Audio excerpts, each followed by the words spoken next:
Didmeninėms elektros kainoms nuolat svyruojant, energetikos ekspertai įsitikinę, įmonės turi atidžiai planuoti savo išlaidas elektrai. Verslo atstovai savo ruožtų pastebi, kad elektros kainų pakilimais ir nuolydžiais iš tiesų galima pasinaudoti ir ilgam užfiksuoti palankę kainą. Mes kaip smulkus verslas jautriai reaguojame į kainų pokyčius ir yra ganėtinai skaudi tema. Mums rūpi elektros kainos, ne visą laiką turim laiko gilintis į elektros kainų situaciją.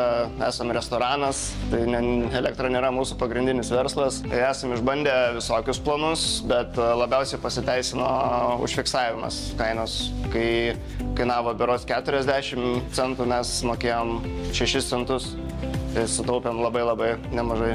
Ačiū Elektrom už gerus patarimus, kur tikrai sutaupėm nemažai pinigų ir padėjo mums koncentruotis į pagrindinę savo veiklą. Elektrum Lietuva duomenimis apie 90% verslo klientų yra pasirinkę fiksuotų kainų planus ir renkasi nerizikuoti biržoje.